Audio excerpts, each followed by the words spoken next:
Master GK में आपका स्वागत है। यह चैनल आपके सभी सामान्य ज्ञान जीके की तैयारी के लिए एक बेहतरीन स्रोत है। अगर आप DSSSB, KVS, UPS SSC, RRB या अन्य प्रतियोगी परीक्षाओं की तैयारी कर रहे हैं तो इस चैनल से जुड़े। यहां आपको मिलेगा PYQ सीरीज 2025, जिसमें पिछले सालों के सवालों के साथ साथ विशेषज्ञों की टिप्स और रणनीतियां। हमारे चैनल को सब्सक्राइब करें और बेल आइकन दबाएं ताकि आप हमारी नवीनतम वीडियोस से अपडेट रहें और अपनी परीक्षा में सफलता प्राप्त कर सकें। चलिए साथ में जीके को क्रैक करें। प्रश्न: निम्नलिखित में से कौन सा भारत का पहला लार्ज लैंग्वेज मॉडल LLM है जिसे विशेष रूप से बैंकिंग, वित्तीय सेवाओं और बीमा BFSI क्षेत्र के लिए डिजाइन किया गया है? विकल्प: 1 सर्वम सर्वम, 2 पाइन पाइन, 3 सेतु सेतु, 4 सेसम सेसमी। सही उत्तर विकल्प 3 सेतु। एक्सप्लेनेशन: सेतु सेतु एक AI मॉडल है जो भारतीय बैंकिंग और वित्तीय सेवाओं के लिए विशेष रूप से तैयार किया गया है ताकि वह ग्राहकों की सहायता कर सके, जानकारी प्रोवाइड कर सके और विभिन्न वित्तीय सेवाओं में मदद कर सके। यह मॉडल भारतीय भाषाओं को भी अच्छी तरह से समझता है और उनका उपयोग करता है, जो इसे विभिन्न भाषाओं में संवाद करने योग्य बनाता है।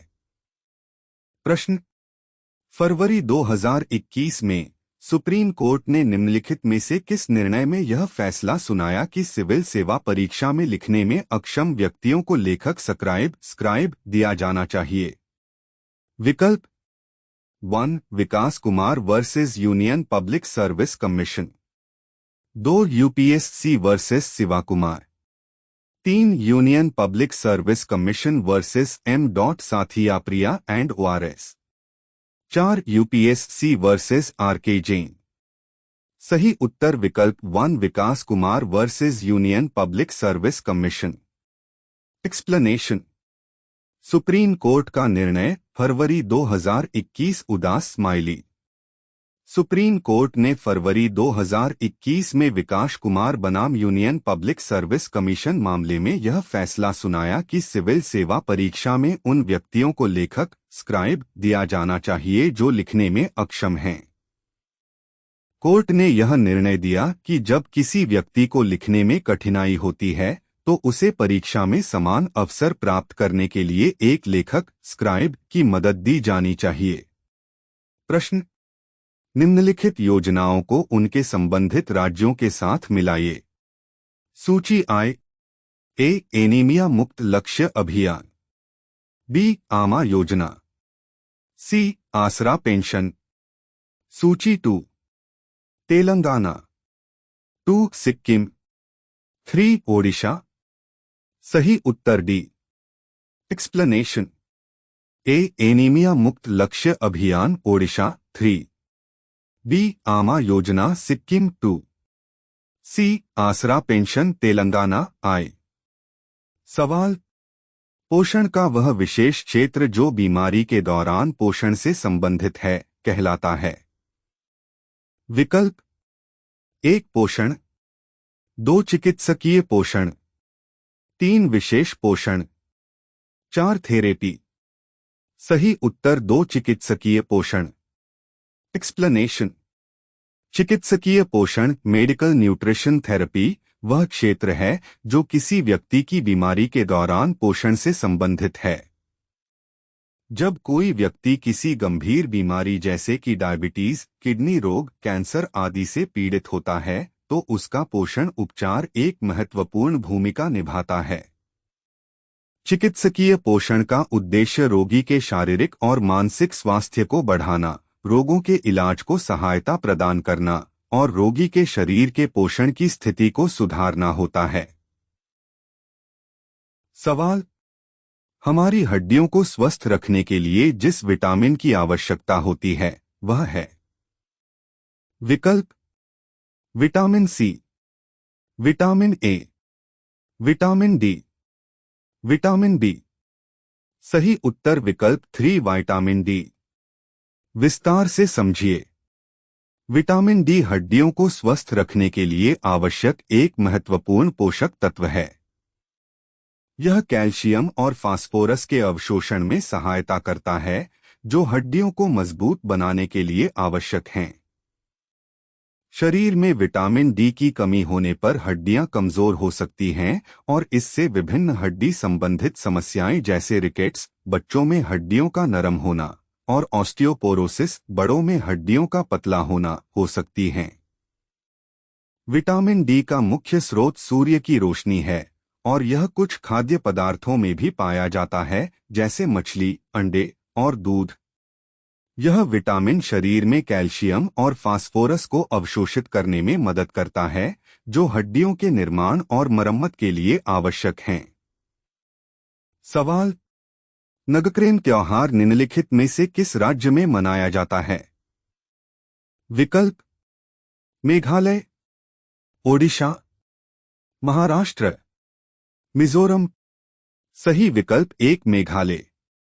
व्याख्या: नगक्रेम त्योहार एक प्रमुख त्योहार है जो मेघालय राज्य में मनाया जाता है, विशेष रूप से खासी जनजाति द्वारा।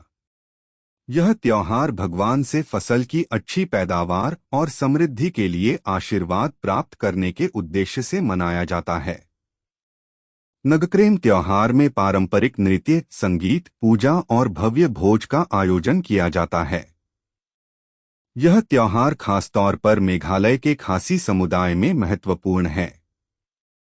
सवाल: लघु हिमालय और शिवालिक पहाड़ियों के बीच स्थित अनुदैर्ध्य घाटियों को किस नाम से जाना जाता है? विकल्प: भाभर, दून, तराई, मेंढर। सही उत्तर विकल्प 2 दून। विस्तार से समझिए। दून वह अनुदैर्ध्य घाटियां होती हैं जो लघु हिमालय और शिवालिक पहाड़ियों के बीच स्थित होती हैं। यह घाटियां आमतौर पर उपजाऊ होती हैं और जलवायु के हिसाब से उपयुक्त होती हैं। दून क्षेत्रों में नदी द्वारा जमा किया गया मृदा पदार्थ, सेडिमेंट, पाया जाता है, जो इन्हें कृषि के लिए उपयुक्त बनाता है। उदाहरण: देहरादून उत्तराखंड राज्य में एक प्रसिद्ध दून घाटी है जो लघु हिमालय और शिवालिक पहाड़ियों के बीच स्थित है। सवाल: सादाकत आश्रम परिसर, जहां गांधी जी द्वारा उद्घाटन किया गया एक राष्ट्रीय विश्वविद्यालय, बिहार विश्वविद्यालय, अपने शुरुआती चरण में स्थानांतरित किया गया था, की स्थापना किसने की? विकल्प: जवाहरलाल नेहरू, मौलाना आजाद, मजहरुल हक, रास बिहारी बोस। सही विकल्प 3 मजहर उल हक। विस्तार से समझिए। बिहार विश्वविद्यालय की स्थापना मजहरुल हक द्वारा की गई थी। यह विश्वविद्यालय सादाकत आश्रम परिसर में प्रारंभिक चरणों में स्थापित किया गया था। बाद में इसे स्थानांतरित कर दिया गया था। मजहरुल हक एक प्रमुख शिक्षा सुधारक थे, जिन्होंने बिहार विश्वविद्यालय की स्थापना में महत्वपूर्ण भूमिका निभाई।